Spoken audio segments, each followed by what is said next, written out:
Class হচ্ছে SSC হিসাব বিজ্ঞান অংশীদারি কারবারের হিসাব। অংশীদারি কারবারগুলো কে কোথায় বসে সেগুলোর উপরে আজকে ক্লাসটি। আশা করি সবাই ভালো আছেন। ক্লাস শুরু করার সময় আমি আবার তোমাদেরকে সালাম জানাচ্ছি। এখন আমরা ক্লাস শুরু করছি। এই পরবর্তী স্লাইডে আশা করি ক্লাসগুলো দেখতে পারবেন। কে কোথায় বসে এই জিনিসগুলো আমাদেরকে অবশ্যই জানতে হবে।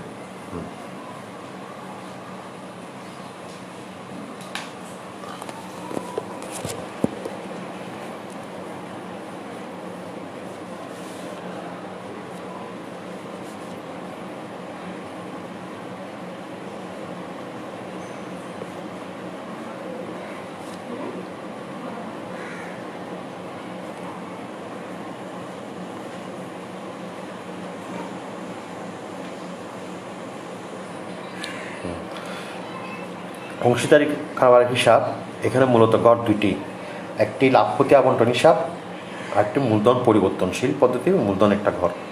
কিন্তু যখন মূলধনের স্থায়ী বলবে তখন মূলধনের গড় দুইটি হয়ে যাবে, একটি মূলধন হিসাব আর একটি চলতি হিসাব। আর আবন্টন হিসাব সবসময় ঠিক থাকবে। আবার বলতেছি, এই অংশীদার গড় মূলত দুইটি, একটা আবন্টন হিসাব আর একটা মূলধন হিসাব। যখন মূলধন স্থায়ী বলবে তখন মূলধনের গড় দুইটি হবে, একটি মূলধন হিসাব একটি চলতি হিসাব।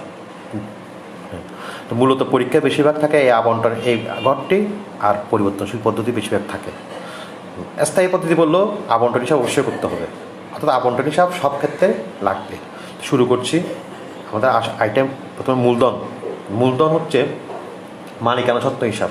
তার মালিকানা সত্ত্ব এটা বলে, এটা আবন্টনে বসবে না, কারণ আবন্টনে কারা বসে? আবন্টনে বসে যে আয় ব্যয়গুলো, তাই মূলধন বসবে না। আবার মূলধন হিসেবে ক্রেডিট দিকে বসবে। কেন? মূলধনকে বাড়ায় বলে এই মূলধন হিসেবে ক্রেডিট দিকে বসবে।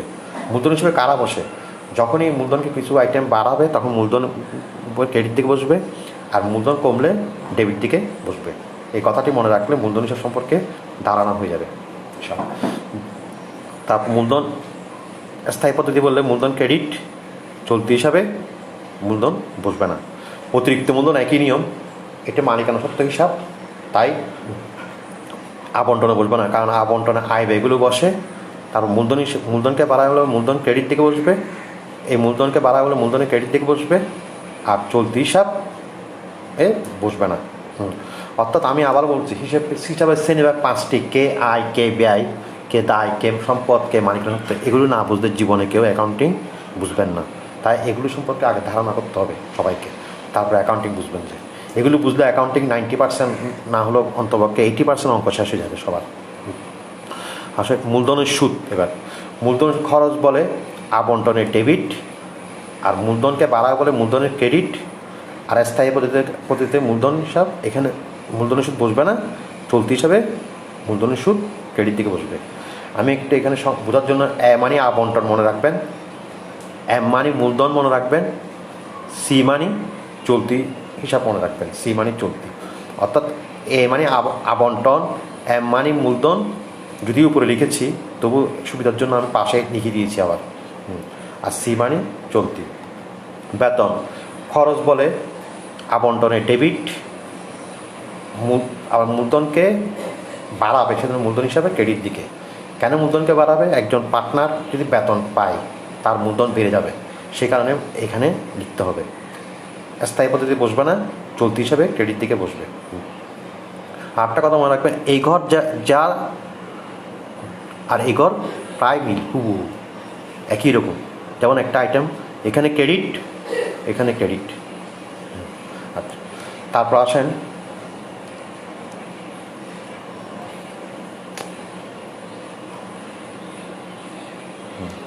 নেক্সট। এবার কমিশন খরচ বলে ডেবিট দিকে আবন্টনের, মূলধনকে বাড়া বলে মূলধনের ক্রেডিট।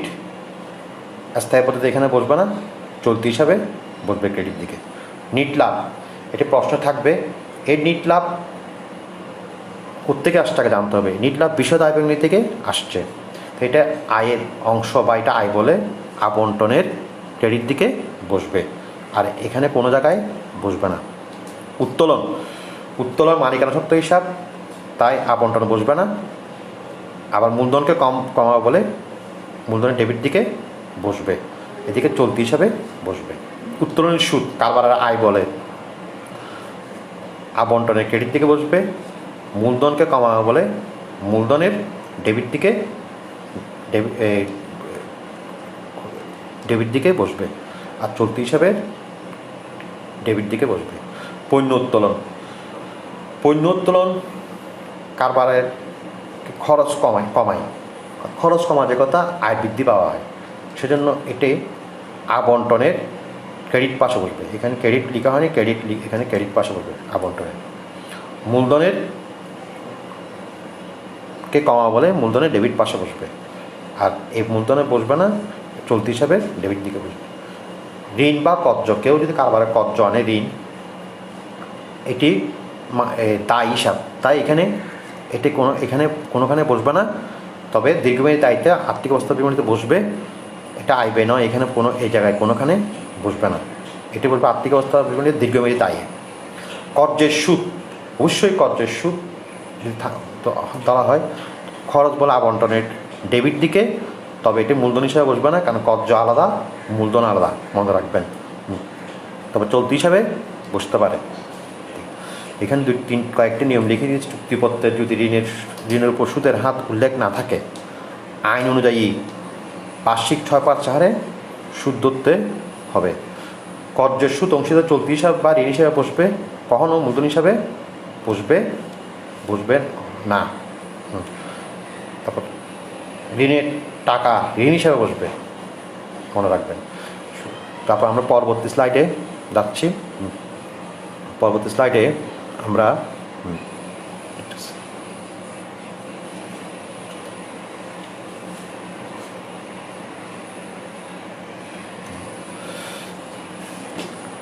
বন্টনযোগ্য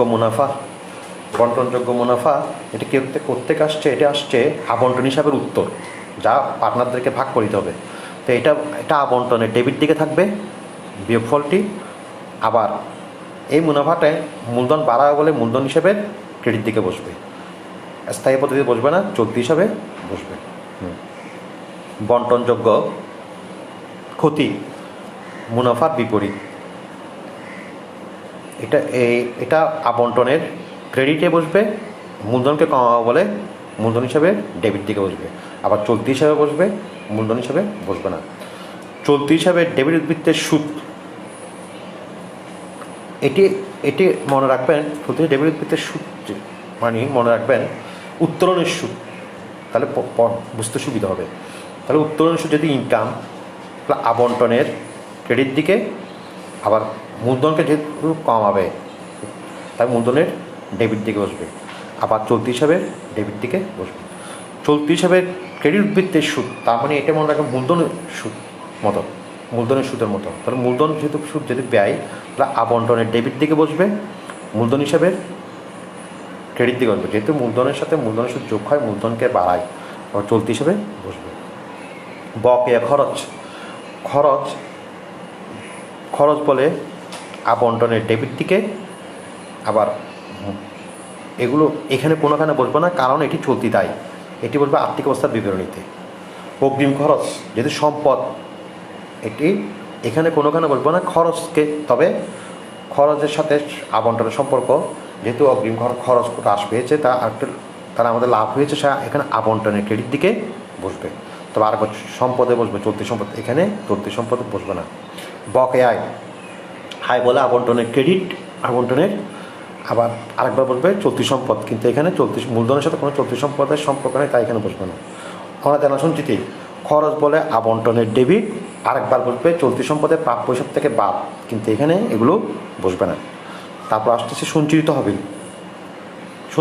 খরচ বলে লাভ থেকে নেওয়া হচ্ছে বলে খরচ বলে আবন্টনের ডেবিট, আরেকবার বসবে বৃত্তপদের দায় পাশে, কিন্তু এখানে মূলধনের সাথে সম্পর্ক নেই, তাই এটাই এখানে বসবে না।